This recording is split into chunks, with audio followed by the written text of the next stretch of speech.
Welcome everybody to the Cast from the Coast. My name is Adam Miles and I'm joined as always by Josh Lambert and Tim Johnson. Tim, what are we talking about tonight? Something that I'm very excited to talk about, Adam. I'm glad you asked me. We are tonight talking about Never Hike in the Snow. Stay tuned. It's canon.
Give us the synopsis, Tim. Set 3 months prior to the events of Never Hike Alone, that follows the strange disappearance of Mark Hill, a Crystal Lake resident who went for a hike in the dead of winter and never, ever came home. Okay, so let's get this outright, right off the bat. We have been stupid excited waiting for this movie, this short film, from Vincent DiSanti, obviously the genius behind Never Hike Alone, our good friend and fellow horror fanatic, and the man who basically has decided to provide the world with what we need right now. The further adventures of Jason Voorhees. Hashtag end the lawsuit. Yeah, hashtag end the lawsuit. You assholes. Let's get that shit going. The wonderful thing that we have going on here is that Vincent has an entire plan that he set into motion. And he's finally able to take the steps to move forward with certain parts of that story. So, right off the bat, caveat to anybody, and obviously, I mean, we always do spoilers on the show because we talk about the fucking movies, in depth. One of the biggest complaints that people have about this right now is that the story seems too short, too abrupt. I'm sorry, it takes a lot of money to make these fucking things.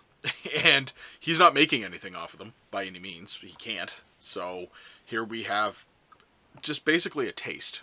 That's what we have. Is we have a taste of part of the story as it's going to be. So the story itself, as the synopsis states, is that we have Mark Hill, a young gentleman who borrows his mom's car, goes out into the woods to hike in the snow, and never comes home. And we get introduced, or reintroduced, as it were, to some familiar faces, including that of obviously Tommy Jarvis and Sheriff Rick Cologne. So now Sheriff Rick Cologne, because he's no longer a deputy. This is later on in the game, so he's obviously Moving on up. Moving on up. The characters in this, there's not a lot of time for character development by any means, so you can't really spend a lot of time talking about that by any means. But once again, you have Tommy Jarvis, played by the wonderful Tom Matthews, who we all love. I mean, he's an 80s star to me. Well, it relies on you knowing the character development of the series. That's why I think it's canon. You've got actors returning, and there's no need to develop those characters because there's already 9 films. And the thing that's really interesting to me, and I obviously believe that Vincent did it on purpose. When we had him on our show with a lot of stuff that was never published, we had obviously pretty in-depth conversations with him about Friday the 13th. He always said his favorite span of movies was the Tommy Jarvis trilogy, which was part 4, 5, and 6. This absolutely felt like a continuation of 6. Like, it just did. And I was so happy because, I mean, Never Hike Alone is a very self-contained story and done by, design. But now that they're kind of blowing the world up and like having all these returning characters that were still alive at the end of part 6 showing up in this movie, like the whole conversation between Tommy and Cologne in the squad car at the end was absolutely from part 6. Like it was like the vibe was, I got you, Jarvis. Oh, you're not fucking listening to me, Sheriff. Like it was so spot on. I was really happy. Replace one sheriff with another sheriff, and you've got Tommy Jarvis basically pleading his case as he normally does, and people thinking that he's fucking insane. But in this case, the sheriff kind of knows. Yeah. Just doesn't truly believe. I don't think he kind of knows. I think he knows, and it's kind of like out of sight, out of mind. I think he's in cahoots with the Springwood sheriff. There's like this underground sheriff ring that try and keep all these murderers under wraps. Yeah. If we don't feed them, they don't exist. Basically. Yeah, and it is. In this case here, it is an out of sight, out of mind type of thing, because even at one point his deputy's like, so what's the deal? And he's like, basically, none of your fucking business. You don't want to know. I don't want to talk about this. We're done. You know what? That fucking crime scene, you still got that rock salt? Cover that shit up. I don't want to, like, and I was just like, oh, like he's really keeping it under wraps, right? Yeah. Don't want anybody coming across that shit. Right? Exactly. So yeah, so we have those characters here. Obviously, Mark Hill is right off the bat. The one thing that Vincent told me when I got to see the trailer was the fact that he felt that he couldn't. He felt that one scene that was the original trailer was all he needed to show, and that should speak volumes. And I remember Tim's reaction when he seen the fucking bow and arrow. Tim was like, it's a brilliant shit. Bow and arrow. Right? And now there are people. One of those things from Friday the 13th where you would always find these people dead with arrows in them, and it's obviously Jason, and it's something that's very commonly found on campgrounds, the archery thing, right? Yeah. So why wouldn't he?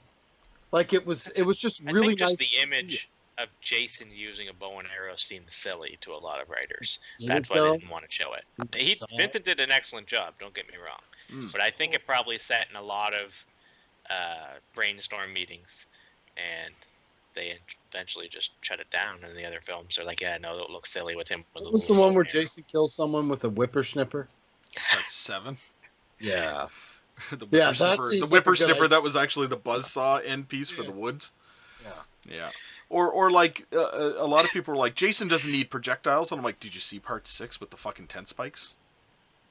Like where he's chucking shit at people, like what the fuck, man? Like come on. And part 7 and shit, right?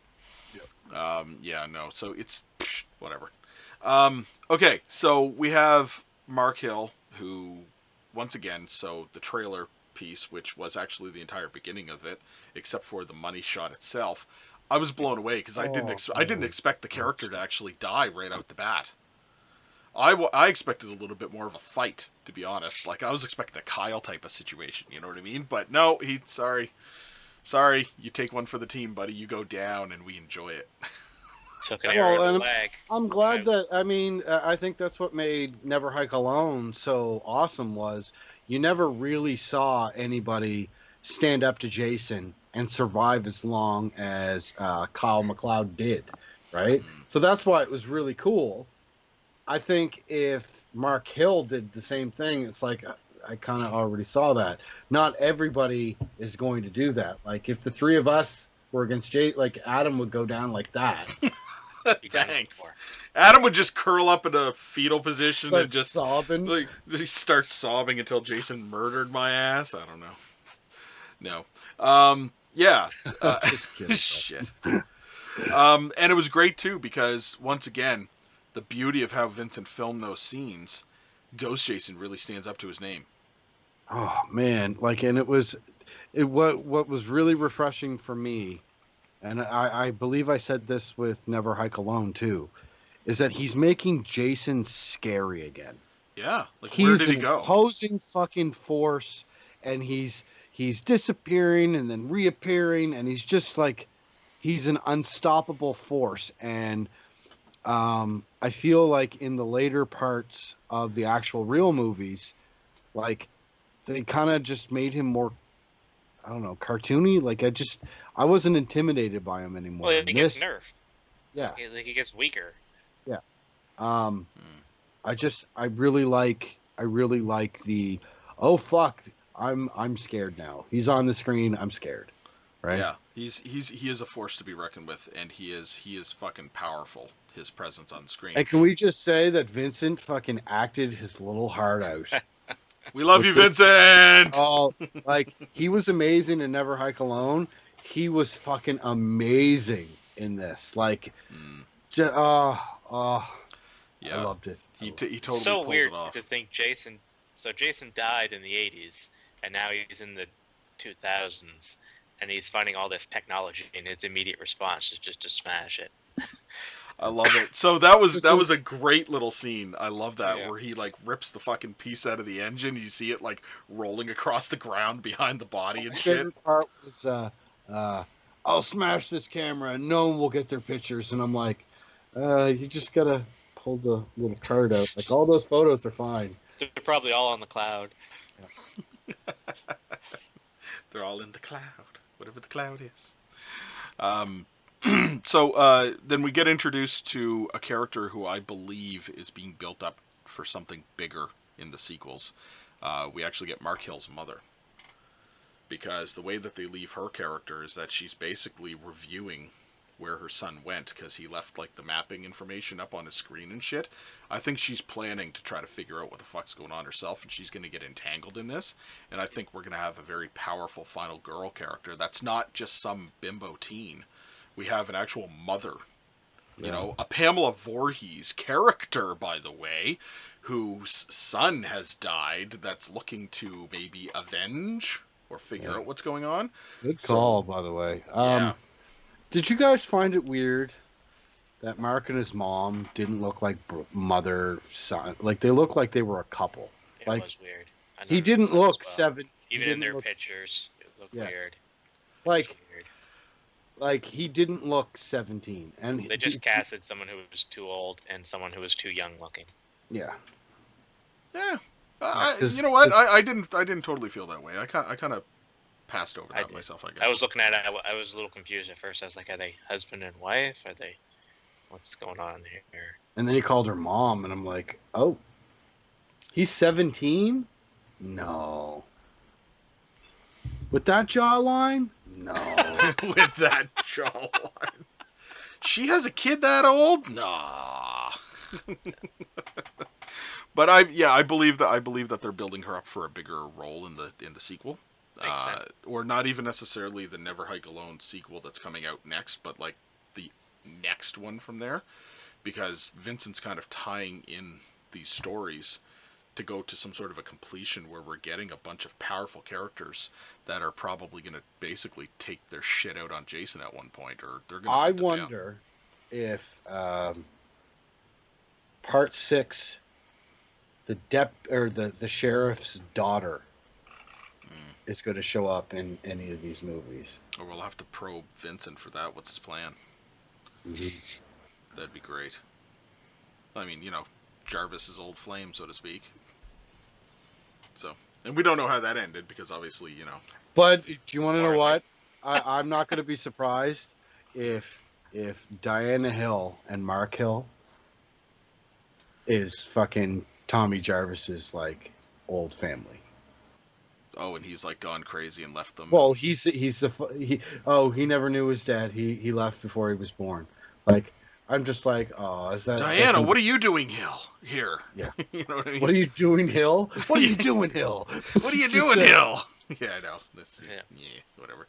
What are you doing here? Your son died. My son? Sorry, Vincent. We just blew the lid off your story. We've just fucking ruined it for everybody. So, you know, you got to write Like, you something want to know different. what I don't understand? This is just one thing like, so he's established in Never Hike Alone. Mm-hmm. Tommy Jarvis is a paramedic. Mm-hmm. No. And it doesn't necessarily establish that he is a paramedic, does it? He's just there with the shit on. It's got a name tag that says Jarvis. Oh, does it? I never noticed. Did it? Okay. Does. I watched it the other night because me and Holly sat down, and I was really excited. And Holly, who doesn't watch a lot of horror, thought this was a legit movie. Like she thought it was like a real movie. So It is. that's no, but I mean not a fan film. Like She thought it was Friday the actually, 13th. yeah, Never like Hike Alone. like a studio film, right?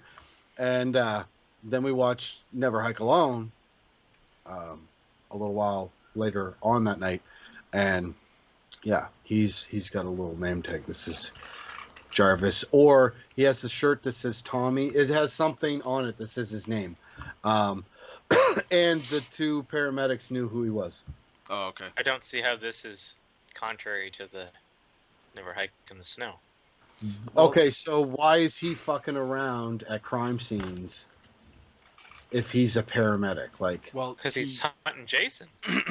yeah, and if he's a paramedic, he's obviously got access to, scanner equipment. He can hear what's going that's on. true. That's true. So, like, this was just like, he works a bunch of 12-hour shifts being a paramedic, and then on his off time, he's running through the woods Yeah. looking for Jason. He's fucking Okay. crazy. That's probably why he became a paramedic. He's probably waiting to see people fucked up by Jason. That's And okay. it might not necessarily. That does make sense. Yeah, and it might not necessarily be that he's always hunting for Jason, but he's always been edgy about the fact that if Jason's coming back or coming around, Sure. he's I going to love be How ready for him. long? What's love the that. gap between this and Never Hike Alone? Yeah, I said 3 it. in my months. synopsis. 3 months. Yeah. Maybe he became a paramedic in those 3 months. Who knows? Who The knows? American system for you. I I'm a love that he paramedic puts now. on the front of the 12-hour course. car. Yeah, yeah, he's scratching Jason on the hood of the car. That was funny. That was kind of like, what the fuck's that noise? He turns around, he's sprawled out on the car, fucking. Kind of on the nose, like Jason. Exactly. Jason lives. I was just trying to tell you who it was. Crazy. All Couldn't right. have just left a note under the fucking wiper or something. Yeah, Piece Wouldn't of have- paper. wouldn't have This wouldn't could have cost caused me, any like, a alarms. paycheck. Like, Yeah. Less noise. Wouldn't have caused any alarms. Maybe the squeaking of a marker or some shit, but whatever. Yeah, but then he couldn't guarantee the other guy would see it. No, but he'd see this big scrolling Jason on the fucking hood. So I saw it. I did. Even Josh saw it with his I little saw squinty it. eyes. I wouldn't have seen some little note under the windshield wipers. It's true. It's true. Yeah, that's right. Josh, did you have notes on this movie? I did, yeah. All right. Not very many, because it is a short 25-minute runtime without the credits, I think about. Yep. This viewing of Never Hike in the Snow took place October 19th, 2020 at 6:13 p.m. The drone shots and overhead work add so much production value to these projects. And I know we've said this before off camera, but honestly, it's a testament that you can say Holly sat down and thought it was a Hollywood production. And I think the drone shots add a ton of production Well, value. I'm just putting this out there. If and when we ever make a fucking fan film, drone shots. Yep. I kind of told you that before. We finally get to see Jason with his bow. Yay. Vincent's Jason looks amazing. So the attention to details in his costuming and the mask, very amazing. I love the Ghost Hawk. Yeah, It's becoming one of my favorite masks. mask. Adam, the series. I agree with you. I absolutely that's Jason's mask now. Like It's that's not simplistically awesome. like even the weathering. I like that it doesn't have the chevrons on it. Like it's very much own thing. Yep. But it's still Jason's mask. Like So we're 3 minutes, 10 seconds into the film before the first words are said. I've made this comment before where I love when they start a movie with silence and you just kind of tell as much story as you can before you say words. And I think the more story you can convey before your first forms of dialogue speaks to the kind of filmmaker you are. I love the quick cut with the axe. The effect I wasn't super keen on. I thought it was a little too cartoony with the tongue. Did you guys notice the tongue? But I feel like I do feel like that's kind of like if he caught him there, and this jaw's out, and your tongue goes all the way back to your throat. Like I feel like that's what it would look like. probably is fairly realistic, but seeing a tongue that's like a foot long just looks silly. Was very realistic, Josh. Yeah, sure. Fair enough. What does Jason do with all the bodies, I wondered at this point? Eats them. He fucking eats Does he them. eat them? Is that He why he's has so to. portly? Yeah. Is Like, that why he's where- so what else portly? does he do with them? Did you just call Vincent portly? When we see Jason without the mask, he is a portly fella. Oh, young Jason. Yeah. Oh, okay, young Jason. Yeah, okay. This chief That must be Jason- working with the one in Springwood. Like I said, I think there's a conspiracy with all these chiefs. They're just they know all the big bads that are out there, and they're just trying to let them do their thing. Keeping all the dirty secrets at bay. Take your best shot. Easter egg on the fridge, written out in letters. Oh shit. Beautiful dissolve. Great effects work on the frozen head. Yes. The mother head shrine. So we get that little Easter egg that Jason still has the kind of That shrine wasn't in the built. first one, was it? He No. had it bed. He had it on Yeah. the bed with him. Yeah. Yeah. They got pretty much the exact sweater for Jason's mother, Pamela Voorhees. The actress obviously wasn't the same, and I think I would have preferred maybe kind of a out of focus, blurry kind of thing rather than seeing a new face as Pamela. But Kind of But make to minor be imagination fair, work for it. this looked like the young, obviously, Pam. a Yeah. young Pamela. Yeah. And it also kind of makes me think that this chick will show up again. Yeah. And you know what I mean? The only thing about that is when Pamela came to Jason previously, she was always old Pamela, Yeah.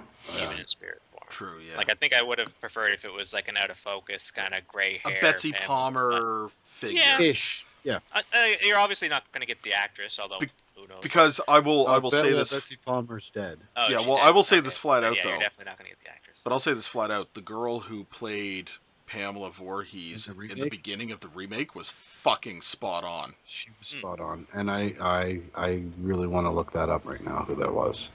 So I'm going to do that. Keep going, Josh. The Jason mask reveal. I didn't really get why he was a baby face. I've been thinking, like, why isn't he, like, grizzly and have, like, gross hair and stuff? But then Adam kind of reminded me that he was kind of like this mongoloid kid when he was little and he didn't have hair. And he was just, like, this deformed kind of... Didn't I remind you of that, though? We talked about it afterwards with you. Oh. Okay. Why don't you ask Rick the Dick? Excellent. The Roy mask. So another Easter egg. We see the Chevron Roy mask get lifted up out of a pile of masks, which is That was kind my of neat. favorite Easter egg of the whole fucking movie, right there. I love how he's doing as much as he can to prove that this is canon. He's not breaking any of the Friday rules that have already been established, and he's trying to sprinkle in parts that kind of tie it into the rest of the films. The ending scene was great, and I love how Jason smashes all the technology at every point. Yeah, technology scares Jason. Yeah, Nice. and those are my notes. Good notes. Good notes. I have something else to add. I very rarely know when a new movie coming out, and I knew this movie was coming out. So I'd say A+ to your marketing team. Whoever runs your Facebook, good job. Yep. Yeah, they did a good countdown on it and everything. This was great. Let's talk a little bit about the effects work here in this movie, because Josh touched on it on his notes, and we got to kind of break this down a little bit here. So, right off the bat, Jason looks fucking fantastic, just the same as he did in Never Hike Alone. So that was kudos, guys. Once again, the ghost talk. I got to get a ghost talk and add it to my collection, because I'm telling Oh you my right God! now, Spirit that's- Halloween. Buy one of those cheap Jason masks and just repaint it. That's Yep. what I'm doing tomorrow. I'm thinking. And that'll I'm be going the to best private thing. message Vincent and say, "Hey, can you send me 3 photos of the ghost hawk really close?" Left, front, right. Yeah.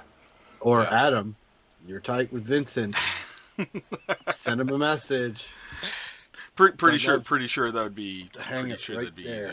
Yeah. Definitely.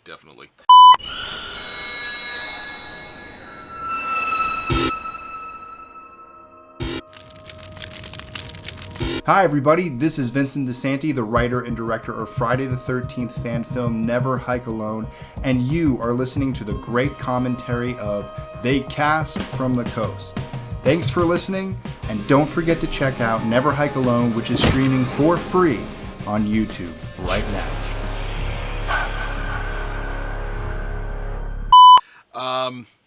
I am a little disappointed that we didn't get another shot of Jason without his mask as the actual undead Jason, because the homage to the previous movies that they actually put into the hawk, like the actual face of Jason, the undead, is great. Like, he's got the fucking marks on around his eye and his head and all this kind of shit, and like, we've seen it from Never Hike Alone itself, but I wanted to see it again, just to say, right? That was dope. That was dope as shit. Big money, man, making that extra effect. Yeah, but it's already done, though. Yeah, they could have just run another one. It could have just been a quick shot, but whatever. You know, Vincent has that at his house. Oh, he totally does. Goddamn well he has that at his house. He fucking wore it. Of course he's going to keep it. Yeah. It's his shit. The arrow to the leg, loved it. It was great. When he went down, I felt the pain. That was great. And then once again, Jason kind of disappearing and then reappearing with the axe. So the axe to the face. The axe to the face was bloody brilliant. I loved it. The editing, that one, not a fraction of a section, fraction of a second of the camera going with the axe, and like you see his face, and I bit my lip doing that. It was so close. I imagine they did a Savini cut on that. They went backwards. Yeah, absolutely. Yeah, absolutely. I mean? Yeah. Absolutely. 100%. Yep. So he's lying there on the ground and he's twitching and he's bleeding out. I thought it was great. I thought it was a good shot. So Josh was kind of saying that it kind of looked a little cartoony. At first, the first time that I watched it, because I've watched it like 4 times now. So the first time that I watched it, I was kind of in the same boat. I was kind of like, okay, like a little over the top. Like, some Jason kills really are in the series. They're over the top. They're campy. There's oddities to some of the kills. Yeah, that's great though. That's part of the joy. I felt like that was a realistic wound. Yeah. Because I paused it and you could see the jaw down. Yeah. And your tongue goes all the way, and I get where Josh is coming from. I'm not denying that it does, but that's the same thing that happened to me. Like, the second time that I watched it, I like paused and I was slowly going through it and I was looking at some high res of it, and I fell in love with the effect afterwards. I thought it was great afterwards. Like, when so I you actually started sharing the same sentiments as Josh, and then you watched it again and you're sharing the same sentiments as Tim now. Yes. Look at that that's that progression. That's the story arc. That's the hero's journey. That is the hero's journey of Adam. That's exactly where I was going with it, Josh. That's exactly where I was going with it. I loved the ode to Friday the 13th Part 2, which was, in fact, the fact that he has his mother's head in the shrine. But in Part 2, he's got the bodies piled up around the shrine, almost like an offering to his mother. And where's the fucking body of Mr. Hill in this? Right beside the shrine. So, to me, that's almost like a direct play on Part 2, the way that Jason was almost like offering up these kills to his mother. Yeah. No, I absolutely agree. And the frozen body was dope. Yeah, and that cut to it, from the photo to, right, and I was like, I think he's dead. I looked right at home. I think he's dead. I don't think he's gonna survive that. I don't think he's gonna make it. But it was great too, because like in the Friday the 13th movies, there's always the reveal of the bodies, because Jason's been murdering people left, right, and center, and then it's like the final girl scene where it's like, oh my god, up against the door, oh my god, they're lifting the tree, oh my god, and it's like, like a haunted house scenario where they're just finding all the dead bodies. And this, it was just, there's the fucking body. And it's painful, because you're looking at it going, poor kid. You know what I mean? Like, he's dead, like he's prominently there, and he's frozen. The body's already frozen. Anyways? What, he walked on property. Yeah, and you come to find out when the sheriff is in the room, he absolutely knew where he was going. He absolutely knew that he was going to Camp Crystal Lake. Yep. Absolutely. He had it all Going marked to off. take pictures of Jason. Absolutely, or at least the campsite. You know what I mean? Yep. Yeah, he told his mom that he had some place to go, a hike to do, but yeah, he had everything all. He had the whole Wessex County thing done out with the trails going up to actually Camp Crystal Lake, and he was going to go up and take pictures of everything. Um, so really, once again, and I'm going to throw this out there, it's not a true effect, but prop. I'm just saying, my favorite fucking like dope ass moment in this movie was when they pick up the Roy mask, because right off the bat, that tells me that Roy could have very well have been canon in this universe, like the Never Hike Alone. Like, it acknowledges the fact that Roy could very well have actually occurred. And you want to know what's It- awesome, Adam? it- We're gonna talk. We're gonna talk about this when we get off the call. Yeah. Oh, we are guaranteed. Yeah. Then the final real kind of splatter effect that occurs at the end is when the sheriff's deputy is fighting with Jason, and Jason, like, the guy's gonna try to shoot Jason, and Jason just kind of pushes the fucking gun to his face, and boom, ain't nothing left of that guy's head at that point. And I feel like that great. was the only effect that I didn't like, because you could see the CG blood, like it just kind of jumped out at me. Oh, it I had think that that- very familiar CG blood splat look. Yeah, like you could tell it looked like a practical head. Yeah. It looked like a practical wound and head, but like obviously the explosion and stuff and like the blood dripping down, it looked CG. Okay. Yeah, no, that true. And going back on it, I agree. The initial splatter, there's almost like an Adobe template blood splatter that people just use in fan films and shit like that. I have it. Tim has it. I do. It's what is it? It's Video Copilot Action Essentials, or I think it's Action Essentials. Yeah. Blood splatter and like rig hits and all that kind of stuff. Yeah. But it's one of those things that, like, it just looks like it's like an overlay type of effect, and if it's not matte tracked appropriately, then it doesn't fit the scene all the time. And I've seen it a billion times, and this did kind of seem like it was that splatter. It literally looked familiar, is all I'll say. But I do want to point out there was one thing that actually kind of did disappoint me in this movie, and we talked about it a little bit. I feel like shit saying this. I really do. Vincent, I love you, man. This is not a shit on you by any means. But I will say, the Mongoloid kid Jason, I love the idea. I love the idea of having Jason as a kid again. Even if it's just like in his head, he's visualizing his mother, and all of a sudden it's him again too, and it's beautiful. That one effect with the eye, it didn't seem natural enough. It really did just seem like a very thick piece of latex slapped on there, and it didn't move with his cheeks and skin. It didn't move. Tim? We talked about this before, but we might as well have this conversation again. Mm-hmm. I agree with you, but I also feel that is another tribute to the original Kid Jason makeup from Friday the 13th Part 1, where he comes out of the water. Yeah. That literally looked exactly the same. So I almost feel like it was like a creative choice. Like they could have absolutely done something better, but I mean, at the same time, the kid's only on screen for 5 seconds. But I don't. Go ahead. No, I was gonna say, but I don't disagree with that. I agree. I like the fact that they did it, and it was like an homage too, and it really did look the same. What I'm talking about is the material used didn't seem like it actually moved appropriately. Like it literally seemed like you know the difference between like a foam latex piece of prosthetic that moves really well and fits well, or like a silicone piece. You guys have seen really good quality silicone pieces.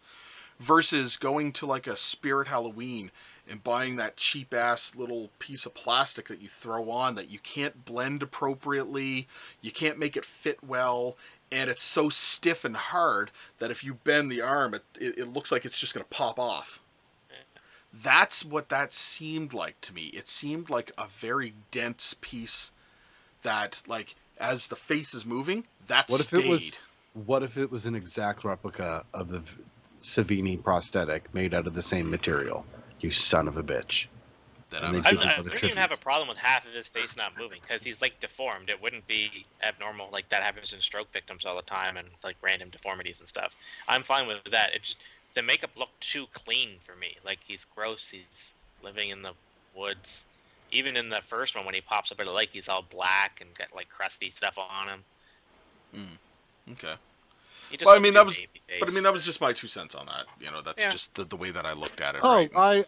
I don't disagree with you, Adam. Like I don't think Small potatoes in the But grand scheme. it is small potatoes. Like in the grand scheme of things, didn't ruin my fucking outlook on the movie at all. It was just like if I really had to look at something to say I didn't like it, that would be the only fucking thing I really truly didn't like. But it didn't ruin the fucking experience for me at all. Like I can literally pass by that easily. So still great job because everything else effects work in this movie was really well done. So you know what? Just, there it is.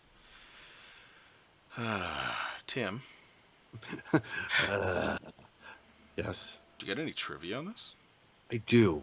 Yay, But trivia first, time with Tim! I'm going to start off with a piece of trivia that's not even for this movie, but it was a question that was asked earlier. I looked up the actress who played the reboot's Pamela Voorhees, and it's played by a Star Trek alumni from Deep Space Nine. Pamela Voorhees was played by the actress Nana Visitor from Deep Space Nine. She played Major Kira. She was the one with the little thing on her nose. Oh, So that was really? yeah, Dope. yeah. So that was trivia time from that movie. Trivia time for this. There's only three things because it's only a half hour long and it just came out. But as we stated before, this is a prequel to Never Hike Alone, set 3 months before. This film was dedicated to the victims of the COVID-19 pandemic and their loved ones, as well as healthcare workers and first responders on the front lines of this crisis. Very sweet. Cool. Very cool. Now for a little juicy bit that's not really juicy because we, as fans, know. Both Vincent Gustafaro and Tom Matthews reprised their roles from the official Friday the 13th films as Deputy Cologne from Friday the 13th Part 6, and he has since become sheriff. And we already know Tom Matthews, Tommy Jarvis, Part 6. So that's trivia time with Tim tonight. Trivia time with Tim. Wow. Hey, trivia time's always good, no matter how many things we got in there, because it's always good to kind of get the little bits of information out there. So that's great. Gentlemen, I think it's about time that we kind of give our final feelings and thoughts and rate this movie. So, Tim, I'm giving you the floor first. Excellent. I was super excited for this when I heard the announcement because I was over the moon about Never Hike Alone. Never Hike Alone has inspired me to want to do my own fan films, and what can be achieved when no one is telling you what to do. Like, this was this guy's vision, and it's probably some of the best Friday the 13th stuff ever made. With that being said, oh no, he's making a sequel. Oh no, he's making a prequel. Could it be as good? Yes, it was just as good. My only complaint was that it wasn't long enough. I absolutely understand why. And it was just basically like a prologue to the greater story that he's going to tell in, Never Hike Alone, Never Hike Alone 2, Never Hike Alone 3. And I'm really excited where he's going to go with it. Like I said earlier, this absolutely felt like a continuation of Part 6. So I like the universe that he's playing in, almost as if Part 7, 8, 9, 10 didn't count. which is cool because part 4, 5, and 6 are my favorite. Um, I love the reprising roles of Tom Matthews. I love seeing Sheriff Rick Cologne. Rick the Um, Dick. Rick I lost my shit when he said "ya bang," because I didn't think he was going to do it. I didn't think he was going to do it, and then he did it.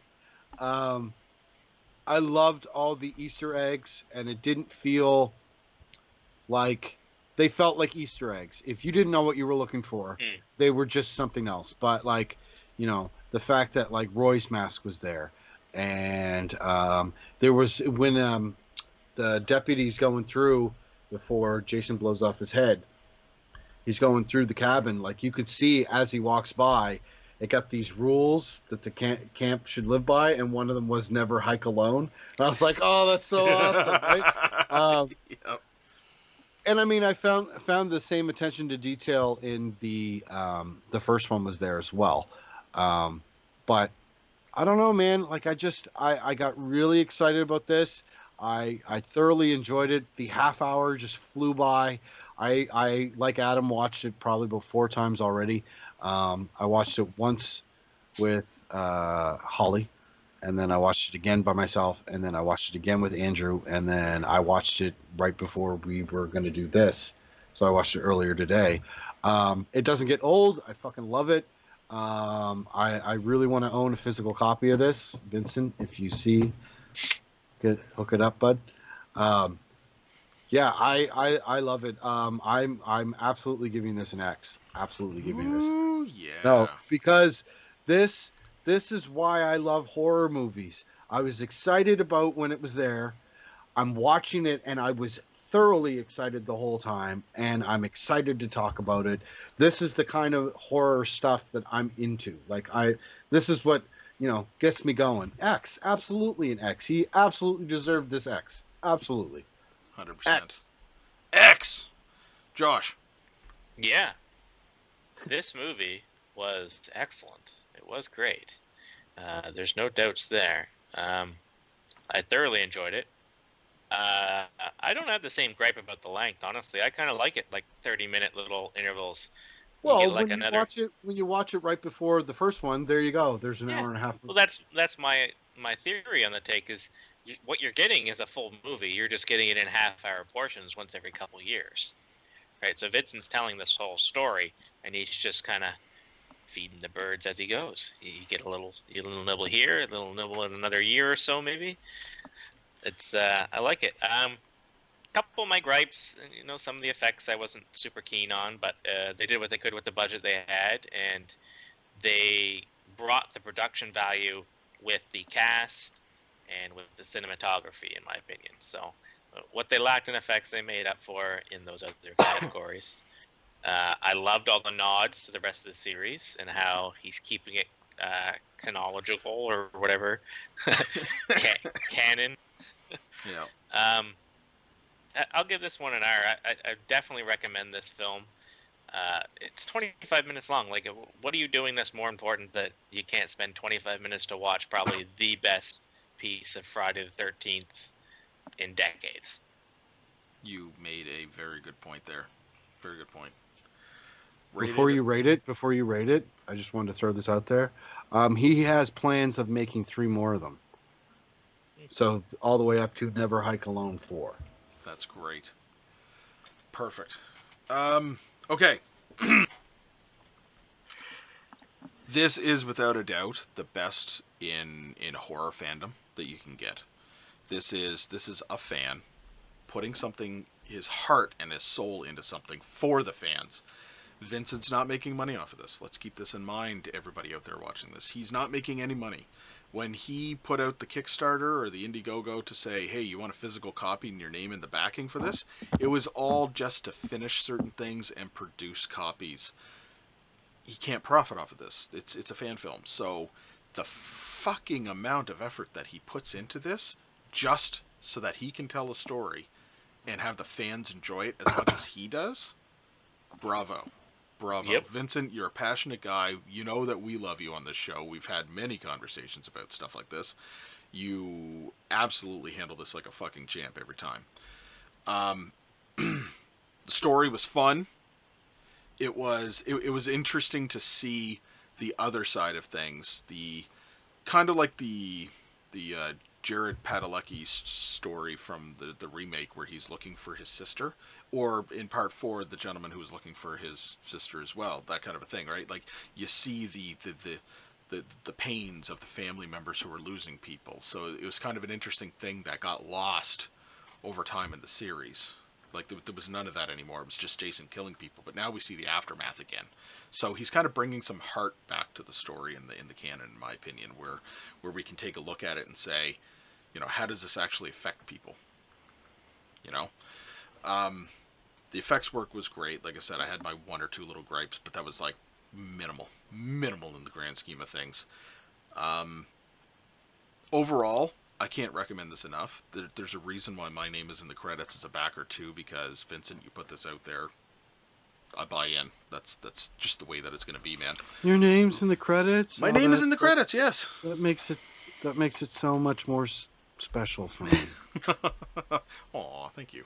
And I'm happy to support the effort, Vincent, and you know that we will always be there to push, to promote, to say whatever we need to say to get people to fucking watch this, because as Josh said, what are you doing that's more important than being able to sit down and take 25 minutes out of your fucking life and watch this thing? There's always time to watch something like this. You're doing a disservice to yourself, not just to the Friday the 13th fandom. Vincent had posted something not that long ago stating, because he just turned 37.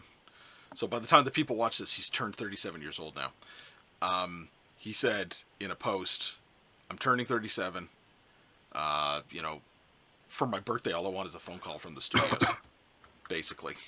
And I couldn't fucking agree more. People say this all the time about people. Hey, this person would be really good about filming this. This person would really be good about this.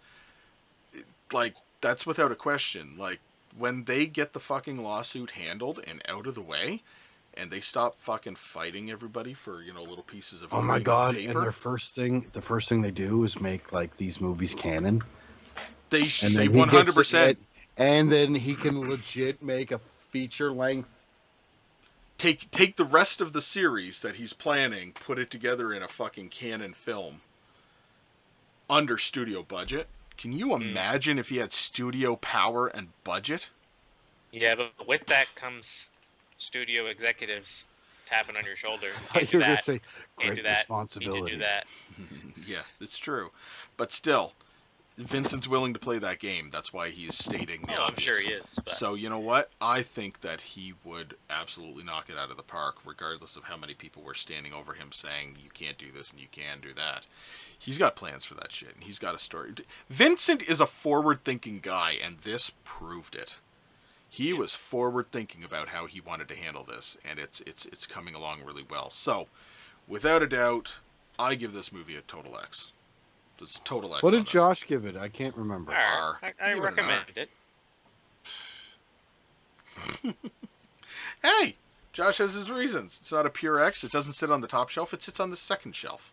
Yeah. It sits on the second shelf with never. Now, Josh. The top shelf only got room for like 8 films.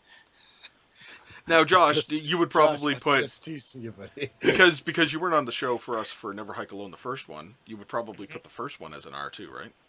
Yeah.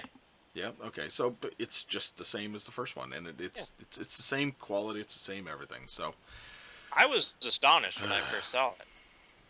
Absolutely. And the best part is how it was actually produced and released. Yeah. It was like Never Hike Alone, and then when you watch it, it was Never Hike Alone, a Friday the 13th fan film, and you're like, where is this going? And all of a sudden, fucking Ghost Jason shows up. What the fuck? It was great. It was great. Gentlemen, great conversation tonight. So it was all right. We managed to take a 25-minute film and fill out almost an hour's worth of our time talking about this and breaking it down. So this is great. You say that like you're surprised. No, I'm not. Look what we did with Thriller. 15 minutes and it was an hour. All right, so we're going to wrap it up now anyway, so I just want to take a moment and say thank you very much, everybody, for tuning into this special episode of The Cast from the Coast, which we are dedicating to our friend Vincent DeSanti and all of his hard work to keep us fans fucking entertained. We love you. Keep it up, buddy. We'll always be there to promote you and to support you, as we stated. So please check us out. We're on Facebook, Misunderstood Art Company. Like, share, and subscribe. We're also on YouTube. Like, share, and subscribe, Misunderstood Art Company. We put out new episodes weekly and as best as we can whenever we possibly can. We also produce them all in audio format on all the major podcasting platforms. That includes, but not limited to, Google Play, iTunes, Spotify, Amazon Prime, etc., etc., etc. We're also on Patreon. Open up your hearts and your wallets. I was over here. And become a Which camera patron am I today. winking at? There we go. So, thank you very much, everybody. And until next time, Josh. Just ask Rick the Dick. Tim. Ya bang! See you next time, everybody. Good night.